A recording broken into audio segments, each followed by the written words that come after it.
Welkom by vandag se video. Ons sal ondersoek hoe om besigheidsvereistes in dit argitektuur en infrastruktuur te vertaal met die fokus op die beleining van tegnologie-oplossings met besigheidsdoelwitte. Die interpretasie van sakebehoeftes help om te definieer tegniese vereistes soos databerging of skaalbaarheid, soos 'n logistieke maatskappy wat intydse opsporing benodig.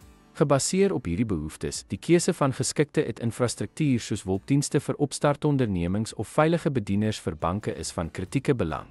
Die argitektuur moet dan ontwerp word om prestasie, skaalbaarheid en koste te balanseer deur raamwerke soos mikrodienste vir modulêre stelsels of monolitiese opstellings vir eenvoudiger toepassings te gebruik. Dankie dat jy ons video gekyk het oor die vertaling van besigheidsvereistes in dit argitektuur en infrastruktuur.